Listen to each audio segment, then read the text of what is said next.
I think this program's been relevant to me at the time we find ourselves in that it's helped me realise just the value of other people's thinking and appreciate the time to listen more and hear maybe the unspoken words rather than necessarily what gets bandied around in meeting conversations. I'm Andrew Brooks. I'm the General Manager of Development and Property Services at St George Community Housing. I've been there for just over 7 years. I love my work, I love the people I work with because we're a high-purpose organisation delivering a lot of benefits to a lot of people who don't have quite the same breaks in life. So the reason I joined the Foundation's programme on Liberated Leaders is that I've worked with you guys for probably about 5 years now in various capacities, from crucial conversations with Paula through our leadership journey at St George, and quite a number of my colleagues have been through the Liberated Leaders course, and the feedback's just been really good.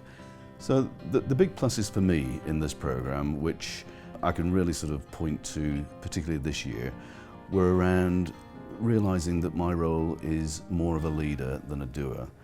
And I think I've spent most of the last 10 years being a doer with a little bit of leader. And that's okay, but you don't build capacity in your team, you build a reliance model. The best part of the programme for me this year is realising that you have to take a positive step into that leadership role, and you have to be courageous about that. Because if you're driven by a hard work ethic, you measure outcomes in effort in equals effort out, or rewards out. And I think that that's probably the sort of analogue way of looking at stuff. Whereas the leadership way is about encouraging and asking people to step into their roles rather than necessarily trying to do their job for them. So I think that was a big learning for me this year. My coaching experience with Paula was a very open conversation.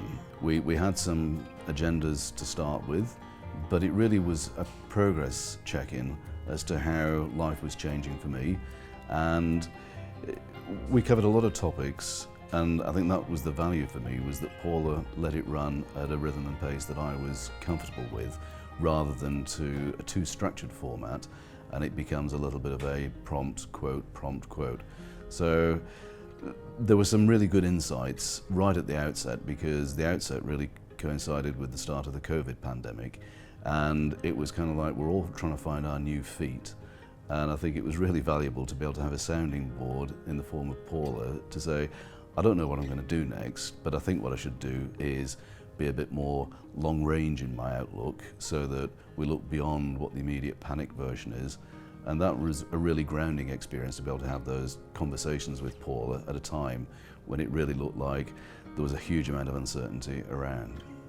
The surprise that I had, or the series of surprises about online learning, was that it actually became easier than I thought it would be. There are a number of techniques you can use, the whiteboarding techniques, the sharing screens.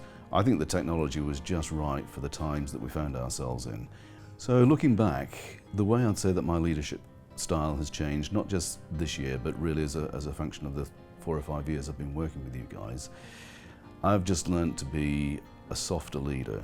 Softer in terms of taking away the hard edges, or trying to take away the hard edges. And that does take quite a bit of time, quite a lot of discipline, and quite a lot of tongue biting, just to sort of relax in the moment and actually see and hear what people are saying rather than trying to get things done at a rapid rate. So it's kind of like slowing down to speed up rather than necessarily trying to get everything done on an agenda to an agenda. And I think it just allows more think time and more space for people to become creative with their ideas rather than necessarily following the leader.